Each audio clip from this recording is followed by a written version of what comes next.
ಓಂ ಶ್ರೀಚಕ್ರವಾಸಿನ್ಯೇ ನಮಃ.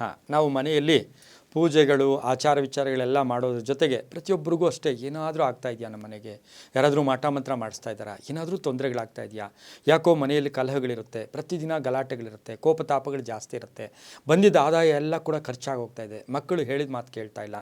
ಈ ರೀತಿ ಪ್ರತಿಯೊಬ್ಬರ ಮನೆಯಲ್ಲೂ ಸಹ ಯಾವುದೋ ಒಂದು ಪ್ರಶ್ನೆ ಅಥವಾ ಮನೆಯಲ್ಲಿ ತೊಂದರೆಗಳು ಟೆನ್ಷನ್ ಇದ್ದೇ ಇರುತ್ತೆ ಅಂತ ಇಲ್ಲದೇ ಇರತಕ್ಕಂಥ ಮನೆಯೇ ಇಲ್ಲ. ಬಡವ ಇರ್ಬೋದು, ಬಲ್ಲಿದ ಇರ್ಬೋದು, ಶ್ರೀಮಂತ ಏನೇ ಇದ್ದರೂ ಸಹ ಏನೋ ಒಂದು ಸಣ್ಣ ಪುಟ್ಟ ಮನೆಯಲ್ಲಿ ಸಂಸಾರ ಕಲಹಗಳು ಕೂಡ ಇರುತ್ತೆ.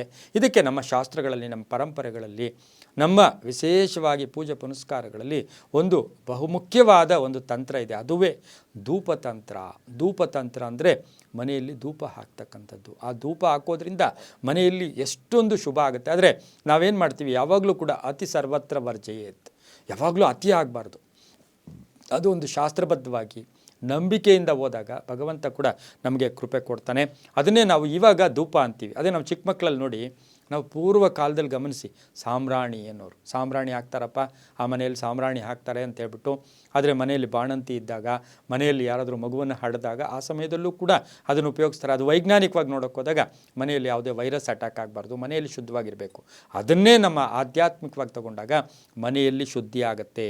ಸಂಜೆ ಧೂಪ ಹಾಕ್ತಕ್ಕಂಥದ್ದು, ಬೆಳಗಿನ ಜಾವ ಧೂಪ ಹಾಕ್ತಕ್ಕಂಥದ್ದು. ಈಗ ಮಾರ್ಕೆಟಲ್ಲಿ ಏನಾಗಿದೆ, ವಿಧ ವಿಧವಾದ ಧೂಪಗಳು, ಯಾವುದು ಬೇವಿನ ಧೂಪ, ಬಿಲ್ವತ್ರೆ ಧೂಪ, ಇನ್ನೊಂದು ಧೂಪ, ಮತ್ತೊಂದು ಧೂಪ, ಅದೆಲ್ಲ ಅವರವರ ಭಾವಕ್ಕೆ. ಆದರೆ ಬಹುಮುಖ್ಯವಾಗಿ ಧೂಪ ಹಾಕೋದ್ರಿಂದ ಮನೆಯಲ್ಲಿ ಸುಗಂಧ ಭರಿತವಾಗಿರುತ್ತೆ, ಮನಸ್ಸುಗಳು ಬದಲಾಯಿಸ್ತವೆ, ದುಷ್ಟಶಕ್ತಿಗಳು ಆಚೆಗೆ ಹೋಗ್ತವೆ. ಆದರೆ ನಿಯಮಿತವಾಗಿ ಹಾಕಿ. ಬೆಳಗಿನ ಜಾವ ಸೂರ್ಯೋದಯದಲ್ಲಿ ಕೆಲವರು ಅಗ್ನಿಹೋತ್ರ ಮಾಡಿದ್ರೆ ಧೂಪ ಹಾಕಬೇಕಾಗಿಲ್ಲ.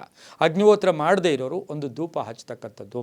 ಆ ಧೂಪ ಜಾಸ್ತಿ ಹಚ್ಚಿದಾಗ ಪುಟ್ಟ ಮಕ್ಕಳಿದ್ದಾಗ ಅವರ ಶ್ವಾಸಕೋಶಗಳಿಗೆ ಉಸಿರಾಡೋಕ್ಕೂ ತೊಂದರೆ ಆಗುತ್ತೆ. ಆದರೆ ಧೂಪದಿಂದ ಏನಾಗುತ್ತೆ, ಸೋಮವಾರ ಶುಕ್ರವಾರ ಹಾಕಿ, ಹಬ್ಬ ಹರಿದಿನಗಳಲ್ಲಿ ಧೂಪವನ್ನು ಹಾಕೋದ್ರಿಂದ, ಈಶಾನ್ಯ ಮೂಲೆಯಲ್ಲಿ ಧೂಪ ಹಾಕೋದ್ರಿಂದ ಇದರಿಂದ ಏನಾಗುತ್ತೆ, ಮನೆಯಲ್ಲಿ ಧನಾತ್ಮಕ ಶಕ್ತಿ ಬರುತ್ತೆ.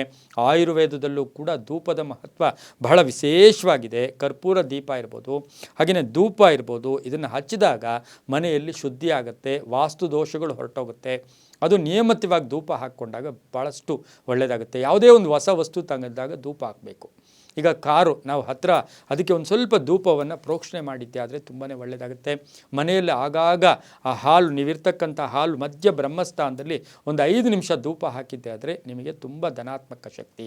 ಮಕ್ಕಳಿಗೆ ಮನಸ್ಸು ಎಲ್ಲೋ ಒಂದು ಕಡೆ ಅದು ಒಂದು ಮನಸ್ಸು ಒಂದು ಒಳ್ಳೆಯ ಬೆಳವಣಿಗೆ ಆಗುತ್ತೆ, ಮನಸ್ಸುಗಳು ಚೆನ್ನಾಗಿರುತ್ತೆ, ಗಂಡ ಹೆಂಡತಿರಲ್ಲಿ ಅನ್ಯೋನ್ಯತೆ ಇರುತ್ತೆ, ಕಲಹಗಳು ಕಡಿಮೆ ಆಗುತ್ತೆ, ಮಾನಸಿಕ ಪರಿವರ್ತನೆ ಆಗುತ್ತೆ, ತುಂಬಾ ಒಳ್ಳೆಯದಾಗುತ್ತೆ. ಹಾಗಾಗಿ ಬೆಳಗಿನ ಜಾವ, ಸಾಯಂಕಾಲದ ಹೊತ್ತು, ಸಂಧ್ಯಾ ಕಾಲದಲ್ಲಿ ಧೂಪ ಹಾಕಿ ತುಂಬಾ ಒಳ್ಳೆಯದಾಗುತ್ತೆ. ಸರ್ವೇ ಜನ ಸುಖಿನೋ ಭವಂತು.